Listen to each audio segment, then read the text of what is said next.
Thank you for checking out my content. If you want more, don't forget to hit the subscribe button down below.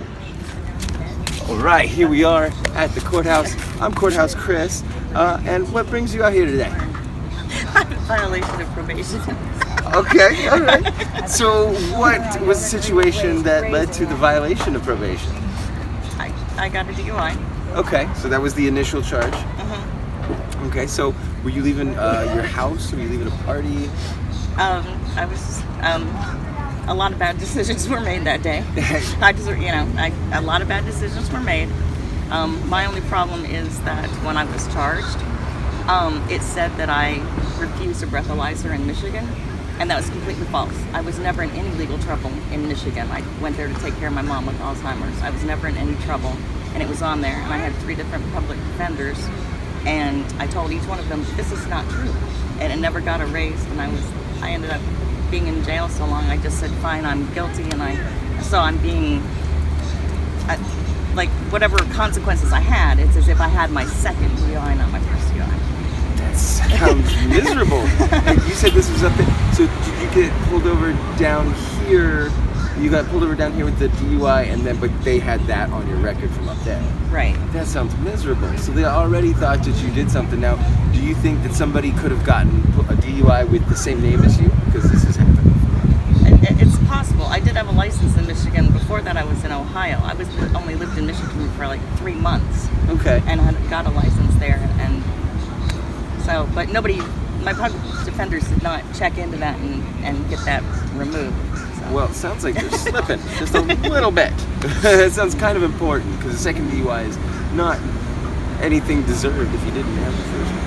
And then I found out from my probation officer I could appeal it, but when I called, it had been 34 days, and you have to do it within 30 days. Isn't that the case? And I'm in violation of probation because I am homeless and I have not paid any of my fees. That's why I'm here today. Okay.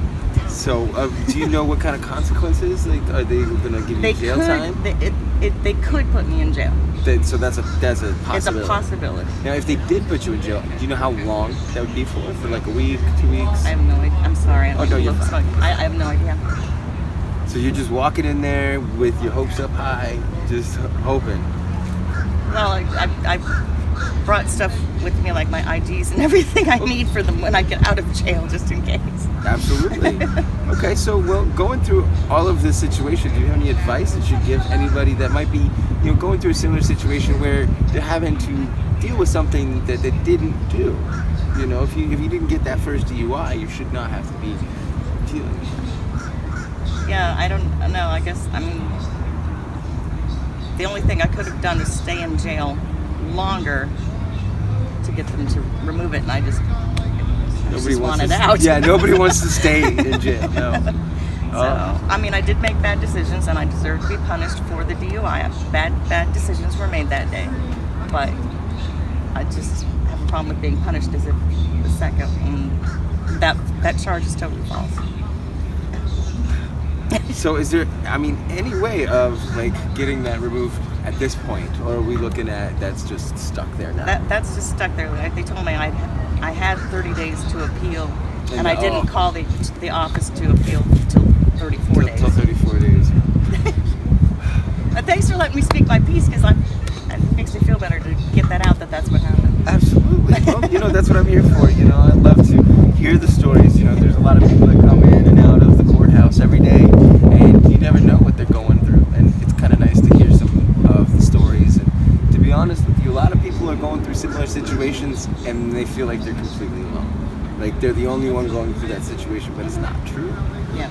So, well, I'm very glad that I got to speak with you today, and I really hope that everything turns out in your favor. Thank you. Okay. Well, thank you so much for the interview. Thank you.